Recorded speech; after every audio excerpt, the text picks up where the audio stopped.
Olá, tudo bem com vocês? Estamos aqui diretamente dos estúdios da Central de Concursos para comentar a prova da Polícia Militar. A prova é a prova de informática. Então, nós vamos comentar, já saiu o gabarito oficial, né? Então, assim, em cima das questões, vocês vão perceber que tudo que a gente fala em aula caiu. Então, foi uma prova legal, foi uma prova tranquila. Por quê? Porque foi abordado na prova o que a gente comentou em aula. Então, a nossa ideia aqui é preparar você, por quê? Porque agora vai ter um próximo concurso aí. Então, você que não passou nesse agora, já começa a preparar para o outro. E se você pegar a prova anterior com essa aqui, não mudou muita coisa. Então, se você estudar por essa, né, ou pela prova anterior, ou se você fizer um curso, você vai conseguir lapidar o que você errou nessa. Tranquilo? Então, nossa ideia aqui é só ajudar, beleza? Então vamos lá, eu vou ler a questão, o professor Edu vai comentar, né? E a gente vai fazer aqui uma espécie de um jogral para ficar bem tranquilo, para não ter dúvida para as próximas provas que forem fazer. Beleza? Ok? Você, Edu.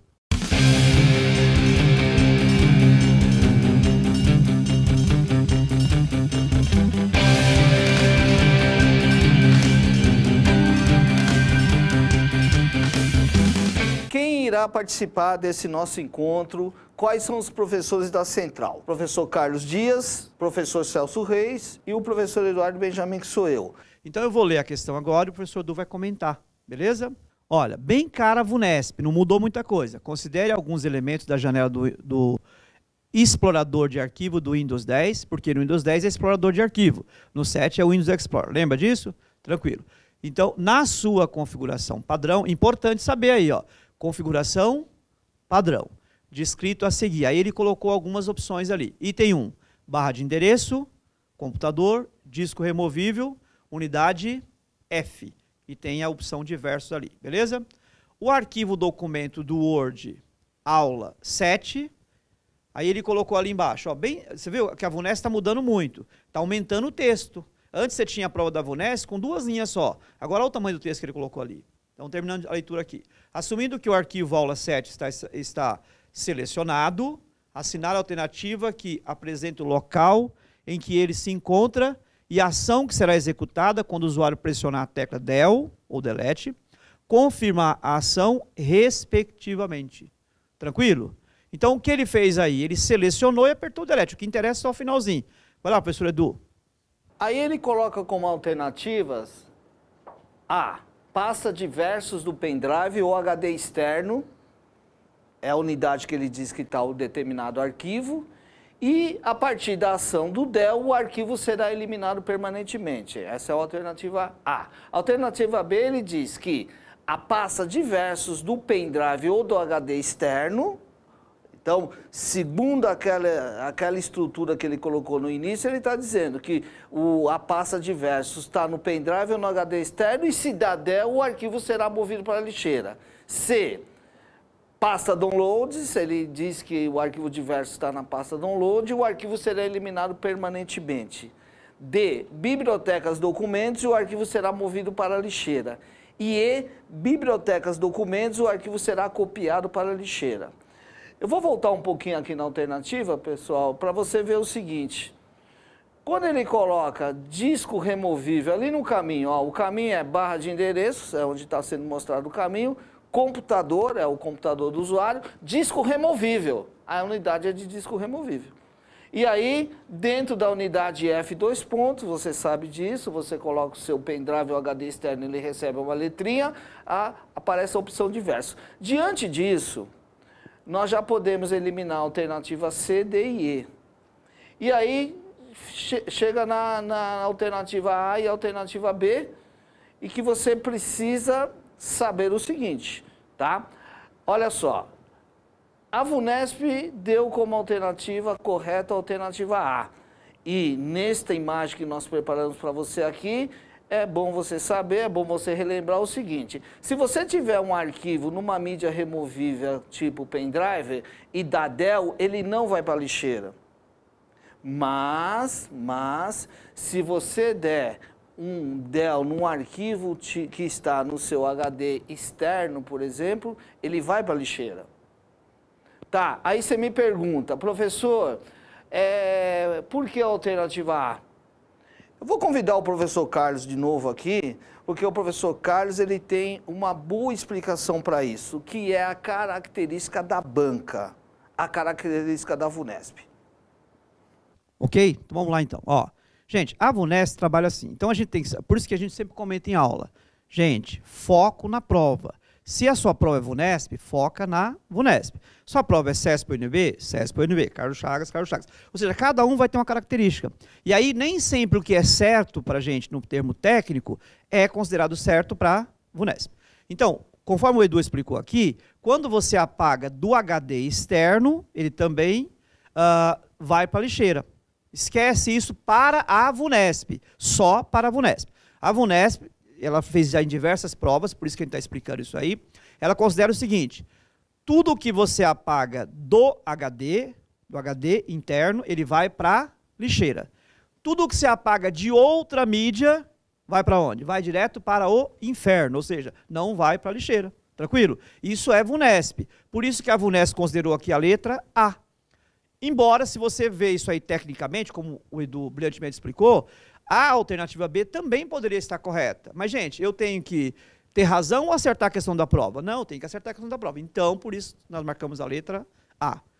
Bem, vocês entenderam aí a primeira questão, correto? Então, muita atenção, muito cuidado. A questão 2 diz o seguinte. Considere os arquivos da biblioteca documentos do Windows 10 em sua configuração original listados a seguir. 1. Doc2, documento do Word 2010. 2. Doc5, documento do Word 2010. 3. Doctus, abreviação de documentos, planilha do Excel 2010. De novo, Doctus e documento do PDF. E, finalmente, 5. Doctus, de novo, apresentação do PowerPoint 2010. Em cima disso, ele diz, ao selecionar e renomear o arquivo Doc5, veja que o Doc5 é um documento do Word 2010, está lá no item 2. E pressionar Enter, o usuário provocará a seguinte situação. Vejamos as alternativas. A. Será sugerido que a planilha já existente seja renomeada para Doctus, entre parênteses, 4. B. Uma mensagem de erro será exibido, pois já existe outro arquivo com o nome documentos, ou doctus. C. O arquivo será renomeado normalmente para doctus. D. A planilha doctus será movida para a lixeira de modo a acomodar o documento renomeado. E, finalmente, E. Será sugerido que o documento seja renomeado para doctus. A alternativa aqui, pessoal, é a alternativa C. O arquivo será renomeado normalmente para documentos. Uma das questões mais tranquilas da prova. Não é mesmo, professor Carlos? Sim, Edu. Essa questão foi bem simples, como o Edu falou, porque assim, a gente classifica a prova assim, ó, questão difícil, questão mediana e questão fácil. Essa aqui é aquela questão que a gente fala sempre em sala. Gente, se eu errei, eu não mereço nem passar. Porque a questão está bem tranquila, né? Porque lá já diz na alternativa, ó, se você renomear, quando você renomeia um arquivo, o que acontece? Renomeia. Só isso, gente. Parece coisa idiota, mas é assim mesmo. Essa questão foi a mais simples da prova. Se eu renomeei, ele vai ficar com o nome que você renomeou. Simples assim. É uma questão que você às vezes até erra, porque você acha tão fácil e fala, será que é isso mesmo, né? Mas é. Então essa questão foi a questão mais simples da prova aí. Entenderam? Então, só para ilustrar aqui, ó, nós colocamos aqui a hierarquia para vocês verem. Então, presta atenção na hierarquia aqui, para ficar mais simples ainda.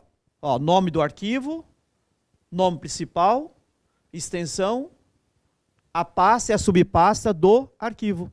É a sequência que tem o arquivo. Se você renomear, ele vai simplesmente trocar o nome. Tranquilo?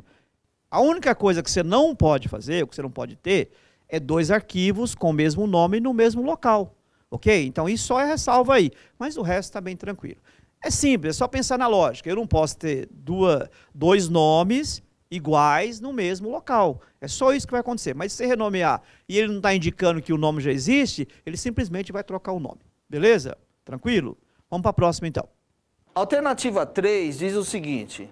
Observe os termos que foram formatados no Word 2010 na sua configuração padrão. Assuma que não há erro ortográfico ou gramatical. E aí você vê na janela que ele colocou aí algumas formas de formatação. No item 1 tem a palavra médio, no item 2 polícia militar e assim por diante. Você está vendo aí, legal? Aí ele diz, assinale a alternativa com o item que apresenta pelo menos um termo formatado com o efeito subscrito e estilo sublinhado. E aí ele dá a alternativa A, 2, alternativa B, o item 3, alternativa C, o item 1, alternativa D, o item 5 e alternativa E, o item 4. Quem vai comentar essa questão para vocês é o professor Celso. Bem, pessoal, essa questão é uma questão que é também relativamente fácil, porém, vocês têm que saber que é necessária uma certa atenção. Por quê? Primeiro que, olha só, no enunciado fala que não há erro ortográfico. E quando você olha aqui, existem alguns sublinhados que eles não são os padrões, né? Então você tem ali sublinhado duplo no item 3. Você tem ali aquele serrilhado que normalmente, se a prova fosse colorida, se ela tivesse na cor verde ou vermelha, poderia indicar erro ortográfico ou gramatical. Mas você não pode considerar isso exatamente porque o enunciado elimina essa possibilidade. Ou seja, os sublinhados que não são padrão, por exemplo, como esse serrilhado, o sublinhado duplo, tá bem? Eles não são considerados qualquer outra coisa que não o próprio sublinhado, certo? Então, o que acontece? Para complicar um pouquinho mais a nossa prova, apesar de ser uma questão simples, você vai dar uma olhada aqui no item 4, que a palavra segunda não tem qualquer efeito. Ele não tem nenhum efeito. E os dois efeitos pedidos pela banca estão numa palavra só, que é a palavra classe. Ela está usando o efeito subscrito, porque ela está reduzida pela metade e jogada para a parte de baixo, né, da linha normal do texto. E ela também apresenta o serrilhado, que é uma das espécies de sublinhados. Tá bem? Vamos dar uma olhada no menu do próprio Word, que tem essas opções. Então vamos dar uma olhada. A banca fala estilo de fonte e efeito de fonte. Se você fez aula com a gente, você sabe que não é a mesma coisa, né? Então o estilo tem a ver com o tipo de letra, né? E o efeito de fonte, ele é uma das maneiras que você pode aplicar de forma a alterar o seu texto, destacar o seu texto, além do estilo normal, tá certo? Se você olhar aqui, nessa caixa, nós temos os estilos de fonte, que nós temos o regular, nós temos o itálico, nós temos o negrito. Tudo bem? E nós temos logo abaixo, naquela caixa de seleção, nós temos o estilo dessublinhado, que são os dois estilos. Já os efeitos, eles são outros tipos de ferramentas que você pode usar para destacar o seu texto, além desses três padrões. Né?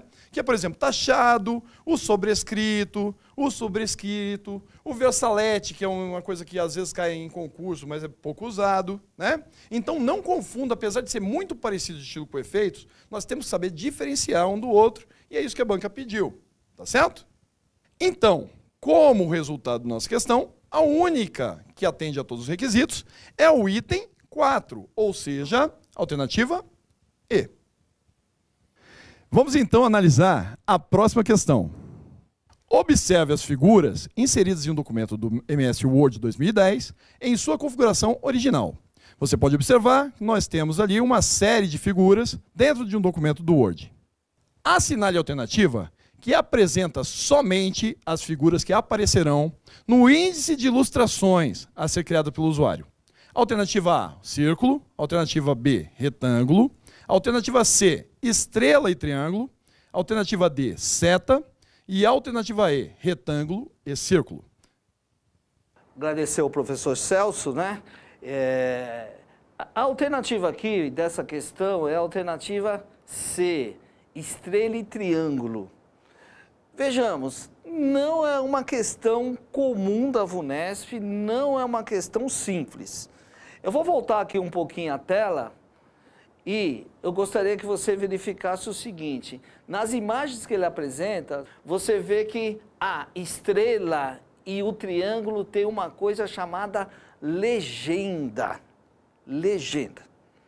E nós falamos isso nos nossos cursos. Começamos primeiro destacando a diferença de sumário e índice. Veja bem, a VUNESP abordou o tema índice, que todo mundo acha que é aquilo que vai na frente do trabalho, aquilo que vai na frente do trabalho, remetendo aos capítulos, capítulo 1, capítulo 2, é sumário. O índice é aquele que a gente vê aí algumas bancas cobrando, o índice de ilustrações, índice remissivo e índice de autoridade. A VUNESP cobrou o índice de ilustrações. Como eu consigo ter um índice de ilustrações? É quando você aplica uma legenda numa figura. Vejamos aqui o que o professor preparou, o que a equipe preparou para você. Olha aqui, ó. Adicionando legenda. Você pode ter uma imagem no seu trabalho e lá na guia referências, você tem lá o grupo legendas. Inserir legenda. Pronto, quando você insere a legenda no seu documento, tem lá tabela, tem lá gráfico, você pode até criar uma nova legenda, você fica com a legenda no documento. Essa é a questão que permite depois você voltar lá no grupo legendas e num botão inserir índice de ilustrações, ter as suas ilustrações, os seus índices colocados de forma automática. As pessoas não usam isso e a VUNESP cobrou. A equipe, nós conversamos e achamos que essa foi uma das questões mais difíceis, assim, uma das mais complexas da prova. Beleza? O professor Celso e o professor Carlos trabalharão as questões de Excel. Então eu vou ler, o professor Celso vai comentar, beleza? Então presta atenção aqui. Ó, essa questão aqui, como sempre, ele pôs um desenho, né? Utilize a planilha do Excel 2010 na sua configuração padrão, apresentada a seguir para responder as questões. Ó, ele sempre coloca configuração padrão. Isso é praxe da VUNESP, né? Ele sempre coloca configuração padrão, beleza? E aí, se você continuar aqui na opção, ó, o conteúdo da célula R15, aí lá em cima você viu a planilha, copiado para a célula, é importante, ó, copiado, né? Copiado o quê? Ó, presta atenção, copiado conteúdo. Linka isso aqui, ó, conteúdo copiado. Depois você vai entender que o Celso vai falar para vocês aí. Da célula S15, utilizando a seguinte ação. Celso, com você. Essa questão, ela é simples, mas ela tem um porém. Os ícones que vocês estão vendo na tela, eles estão escondidos na faixa de opções. Eles não estão visíveis inicialmente. Então, o que acontece? É muito provável que você não tenha prestado a devida atenção nesses respectivos ícones. E essa questão ganha uma certa dificuldade exatamente por causa disso. Não é um ícone que você vê o tempo todo. Porém, lembre-se do que a gente costuma falar em aula, tá? Um designer da Microsoft, ele é um cara especialista em fazer desenhos simples, que eles acabam te passando a ideia do que faz um determinado ícone. Ou seja, mesmo que você nunca tenha prestado atenção nesses ícones por eles estarem escondidos, dá para você acertar essa prova, tá? Porque você olha aqui, tem diversas formas de colar especial. E você sabe também, pela aula, que o colar especial, ele despreza a parte do conteúdo a ser colado, tá bem? Então, nós temos que procurar o ícone que apresenta algo que seja apenas os valores. Por quê? Porque, na verdade, você tem aqui o cifrão, né, indicando R$40. E na colagem, você tem apenas os valores sem formatação alguma. Ou seja, o que ele desprezou nesse colar especial? Ele desprezou exatamente o formato do número que está na célula original, tá certo? Então, olhando nossos ícones aqui, qual é o ícone que o designer lá pensou em passar para você apenas os valores? Daí você bate o olho aqui, você procura uma pranchetinha que contém apenas valor. E qual é? Alternativa B. Tudo bem? Assinale a alternativa correta sobre a fórmula. É uma fórmula C que está sendo exibida na tela, né? Ela foi inserida na célula A2 de uma planilha do Excel 2010 e a função média será executada se o seguinte valor estiver na célula A1. E daí nós temos as 5 alternativas, número 8, 7, 10, 6 e 5. Vamos então à explicação do professor Carlos. Então, gente, presta atenção. Ó, essa questão aqui, uma questão simples. Você que assistiu a aula, depende do professor que você assistiu aí, que assistiu a aula com a nossa equipe aí, tenho certeza, sem medo de errar, que o professor comentou isso aqui, né? Ó, nós temos a função C, a função OU e a função E. E aqui ele está usando o quê? A função se e a função ou. O que é o ou, gente? O ou quer dizer o quê? Ou uma ou a outra. Lembra a tabelinha que a gente coloca na lousa? Basta uma verdadeiro para ser verdadeiro. O que foi diferente nessa questão? Ele não pôs a tabela. Então você tinha que ler a questão até o final. O que ele quer? Qual desses valores você está vendo aqui? Qual desses valores aqui que você tem que colocar na célula 1 para ele realizar a primeira operação, que é a média. Por quê? Porque a estrutura do ou e do se é assim, ó. Aí, ó, a equipe colocou isso aqui para vocês, ó. Qual que é a estrutura aqui, ó? Se, ou, tá vendo, ó? Primeira condição, porque eu estou usando o se e estou usando o ou. Então eu tenho duas condições. Se as duas forem falsas, eu resolvo a falsa. Basta uma verdade para responder a verdade. E ele quer o que aqui? Ele quer que responda a verdadeira ou a falsa? Ó, ele quer que responda a verdadeira, que é a média. Lá em cima ele deixou bem claro. Ele quer o número que você vai adicionar na célula 1, que vai levar a ele executar a fórmula média. Tranquilo? Que é a verdadeira. Então vamos lá, gente. É simples a questão, ó. Vai eliminando. De cara você olha assim, ó. No ou, basta um verdade para ser verdade. Então, um deles tem que ser verdade para fazer essa. Vamos olhar a alternativa que ele colocou. Ó, 8, 7, 10, 6 e 5. Se você pegar pela primeira opção aqui, ó, para isso aqui ser verdade, teria que ser um número menor que 5. Qual que é menor que 5 aqui?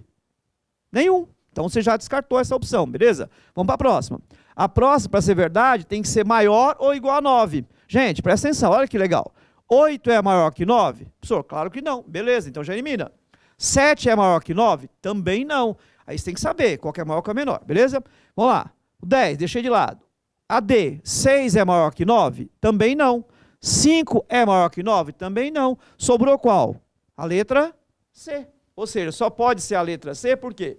Porque eu coloquei o 10 aqui, ó, e o único que é maior que 9 é o 10. Tranquilo? Eu teria que achar um número que fosse menor que 5 ou o maior igual a 10.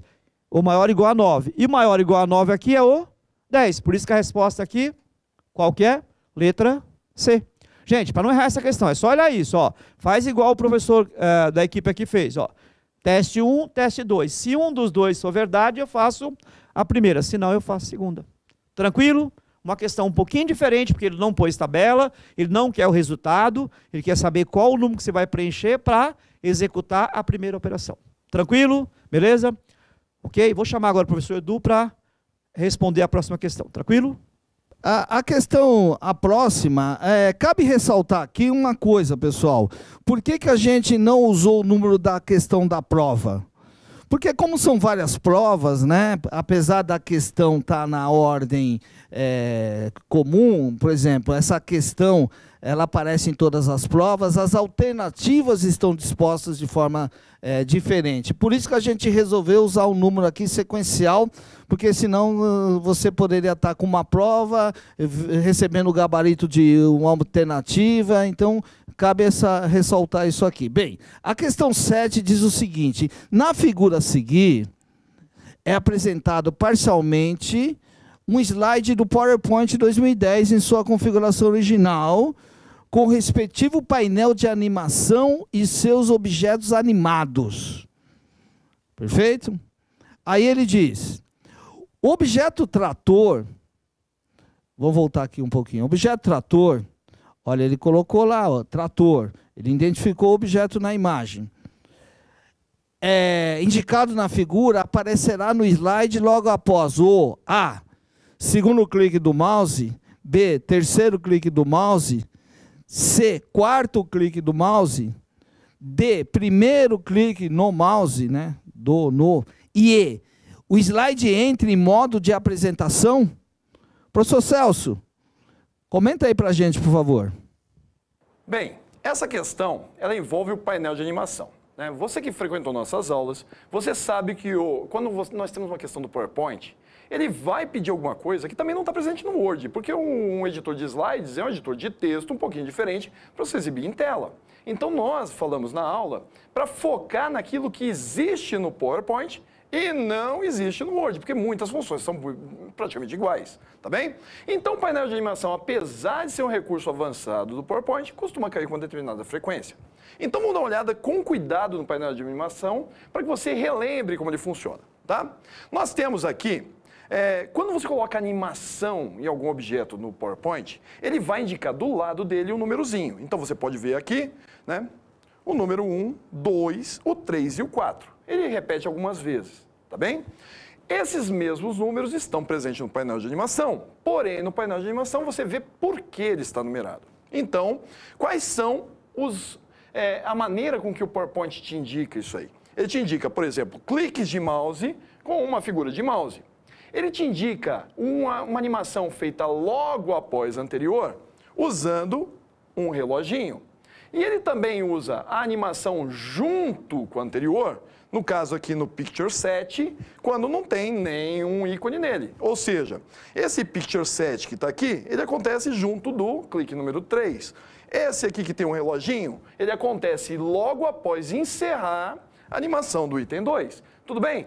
Então é assim, é simples, é intuitivo, mas você já deve ter visto isso antes para você não ficar perdido aqui, tá bem? Então vamos dar uma olhada. Nós temos aqui o número 3 no trator. Esse número 3, ele se refere ao quê? Ao terceiro clique do mouse. Então agora ficou fácil. Se você sabe tudo isso aqui, agora não tem mais mistério. Vamos lá para as alternativas para a gente ver o que nós temos. Segundo, terceiro, quarto, primeiro ou logo que começar a animação do slide. Entrou o slide. Então, como nós vimos, o número 3 refere-se ao terceiro clique do mouse.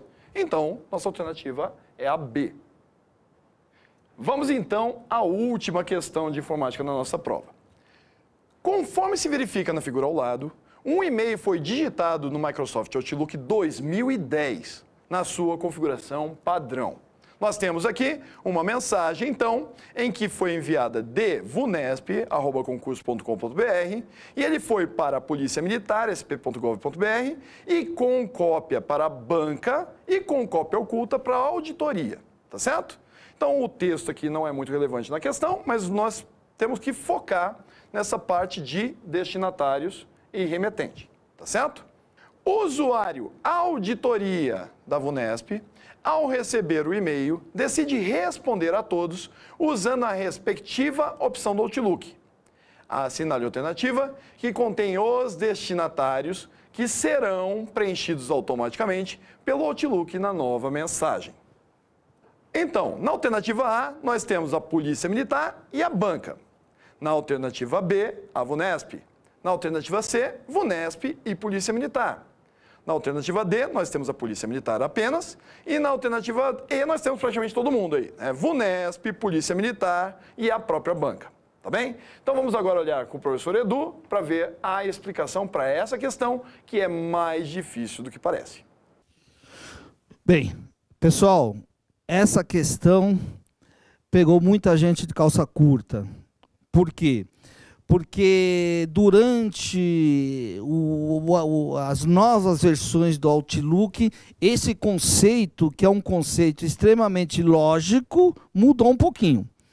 A resposta correta aí, pessoal, é quando o oculto responde a todos, por incrível que pareça, vai para todos. Tá?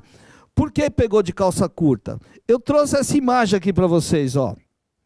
Dá uma olhada aqui, ó. Quando você envia a mensagem para pessoas em CCO, cópia carbono oculto, eles não aparecerão para o destinatário indicado no campo para. Caso um dos indicados no campo CCO optar por responder a todos, apenas a pessoa que enviou o e-mail receberá a resposta. É isso que nós encontramos na internet e é isso que o Outlook não faz, né? Então, e a gente até costuma dizer, né? Se vai responder a todos, o oculto, a partir do momento que ele passa a aparecer para as outras pessoas, quebra a questão de ser oculto. Mas como o professor Carlos frisou aqui, bem, nós temos que nos atentar à questão da Vunesp e a questão aí do Outlook. Então, pessoal, quando se responde a todos de forma oculta, vai para todas vai para o remetente, vai para quem está no campo par e vai para quem está no campo cópia carbono também.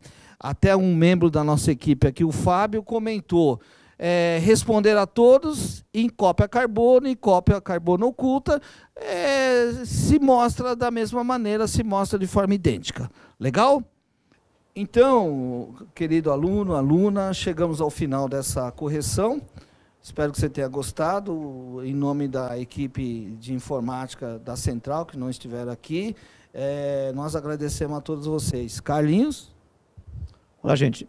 Minha parte, muito obrigado, né? Espero que vocês tenham gostado realmente da nossa explanação aqui. A nossa intenção é sempre preparar você. Se você não foi bem nesse concurso, espera que o próximo está aí. Ou seja, a prova da PM é legal porque nós sabemos que agora é assim, ó, de 6 em 6 meses tem uma prova. Então, se você não passou nesse, já foi autorizado mais vagas aí. Então, em maio tem outro concurso. Em outubro do ano que vem também tem outro concurso. Então, gente, já prepara. Ou seja, vem aqui para a Central, faz a matrícula, prepara bem. Você viu que se não preparar, não vai passar. O concurso da PM não é igual aquele há uns 20 anos atrás, 15 anos atrás, que era muito fácil de passar. A prova está aumentando o nível e o nível do candidato também está aumentando. Então, fica o convite aí. Está com dúvida? Vem para a Central de Concurso. Muito obrigado, fique com Deus e até a próxima. Bem, eu espero que você tenha ido muito bem nessa prova, tá bem? Mas, caso você não tenha ido tão bem, nós estamos à disposição para te ajudar para o próximo concurso, tá? Felicidades e até a próxima. E lembre-se, Central de Concursos, o caminho mais curto para a sua aprovação.